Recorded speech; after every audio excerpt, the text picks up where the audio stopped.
Hello and welcome to financialspreadbet.com.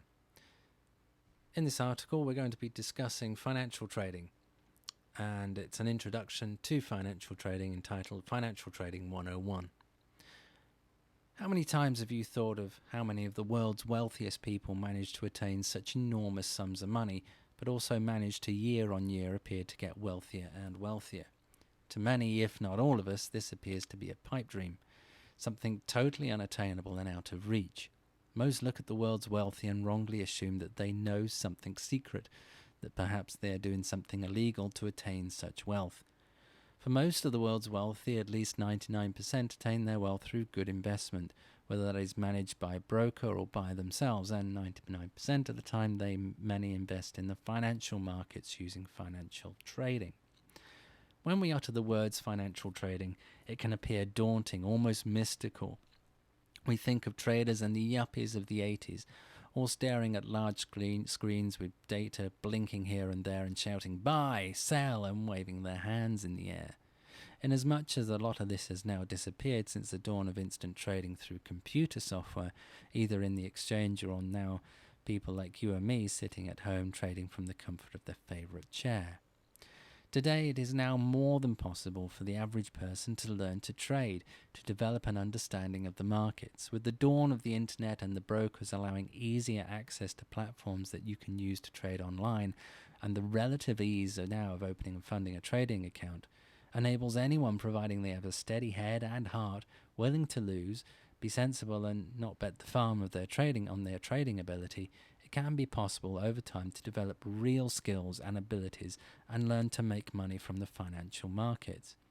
It does go without saying that trading in the financial markets is not a get-rich-quick scheme or an easy way to attain wealth. Trading is not easy. It takes time to learn, skill, and the ability to not let emotion drive what and how you trade.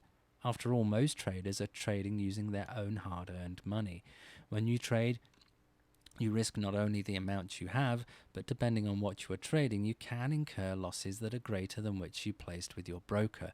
You don't want to get a call from your broker demanding money, which is known as a margin call.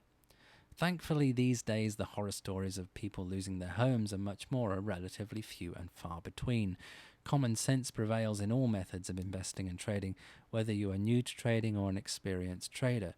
What is equally good these days is that many brokers provide what are called virtual accounts, that have a virtual amount of money on a virtual non-real account.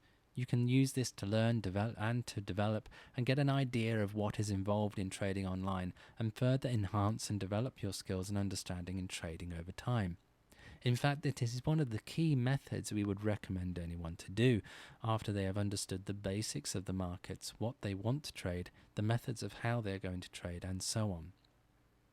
Financial trading is such a broad term as it does encompass such an enormous array of markets, products, let alone methods, techniques, skills, time frames, and more. Financial trading in a nutshell is a term applied to trade a given financial product or item. Looking at this simply, every product in the financial markets has a buyer and a seller. Thankfully, because of the sheer volume of trading that goes on, known as liquidity, finding a buyer or seller for the product that you're buying or selling is almost instant. The volume of trades made per day in the entire financial markets is in the trillions of dollars. For example, in the forex market alone, this is around $4 trillion per day, and that is just one market within the entire financial markets. One of the key methods used in financial trading is known as short selling, or going short or shorting the market, is making profit from when the derivative, an item traded, is actually going down in value. We will cover this in greater detail in further articles, but essentially it's taking a trading position that allows you to profit by taking a contrary position to someone that thinks it may rise in value. If you go short and the value rises from the point the trade was opened, you lose money, and the other person who went long expecting the market to rise makes money. However, if the value drops below the point the trade was opened, you make money as you shorted the trade, but the trader who went long loses money. Trading is what is known as a zero-sum game. There is always a winner for everyone that is losing. The main markets in financial trading consist of forex, stocks, and commodities. There are different products that can be used to trade these, such as financial spread betting, for example.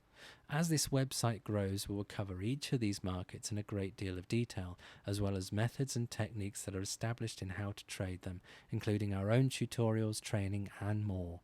Therefore, it could be a very good idea to keep track of this website and bookmark it now. For now, let's briefly cover the main markets and what they consist of. The biggest and largest of all the main markets is now the Forex market, known as the foreign exchange, Forex or FX markets. This is by far the fastest and most liquid of financial markets. Plus, it's the only market that is traded 24 hours per day all over the world. The Forex market aim is the exchange of currencies and their value against other world currencies. On a basic level, you are trading currencies yourself when you buy currency to travel and go on holiday with. When you visit the Bureau de Change currency exchange outlet, usually within the post office or bank, you're buying one currency in exchange for another, for which the agent will give you a price, which is always fluctuating. When you return from holiday, chances are you will notice that the money you have left when you sell it back to the agent will either get more or less of what you did before. This is simply because of the fluctuations in the FX market for that currency. This is a very basic method I've used, and it's not how Forex traders trade, but it gives you an ideas for the basics. In the Forex market, the trades are made on what are known as currency pairs. The US dollar and the EUR, shown as a quoted currency pair as US dollar EUR. There are many more currency pairs, some are more popular amongst others, and we will cover the Forex market in more detail later. The most commonly known financial market is the stock market. We have all heard of Wall Street and the London Stock Exchange, but what does it all really mean? Well, for the sake of brevity for this article, we will keep it short, but just like the other financial markets, we'll be going into greater detail in other articles with regards to these and other markets. The stock market, otherwise known as the equity markets, is a public physical entity for trading company stock and derivatives, which combined are known as securities, and are listed and found in the world's stock exchanges. The key stock exchanges are the New York Stock Exchange in the USA, the London Stock Exchange in London, England, and the Paris Bourse in, yes, you guessed it, Paris, France, and the Deutsche Bourse in Frankfurt Stock Exchange in Germany. Now, there are other exchanges, but these are key stock exchange markets. Each country does have their own stock exchange dealing with public companies within their own locale. Those trading the equity markets are retail investors, you and me, institutional investors, which consist of banks, pension fund managers, and so on, as well as other companies buying stock in either their own company or in others too. Finally, we have commodity market. This is where the market of raw or what are known as primary products are traded. These can be anything from physical items such as food, metals, and electricity, gas, oil. In fact, the commodity market can be seen as one of the earliest forms of markets. If we imagine that instead of money, actual livestock, grain, and more were traded for other services and so on. This was a primitive commodity market. These days, the market has thankfully matured and sets the price for nearly every commodity that makes anything from the clothes we wear to the fuel we burn, the food we eat, and the products we buy. All of these are affected by the commodity markets. Once again, we'll be going into greater detail into the commodity market in another article. So to close, financial trading is an incredibly diverse, exciting, profitable, wondrous, interesting means of making money. Conversely, it can be stressful, painful, heartbreaking, money-losing nightmare. But being sensible, learning the ropes and the methods and techniques, which we'll go into detail in this website too, such as technical analysis and fundamental analysis, will enable you to keep your head out of the clouds, your eye on the goal and your feet on the ground. More importantly, keep you focused on learning, developing, and growing as a trader. And by doing that and succeeding in that, will produce profits for you.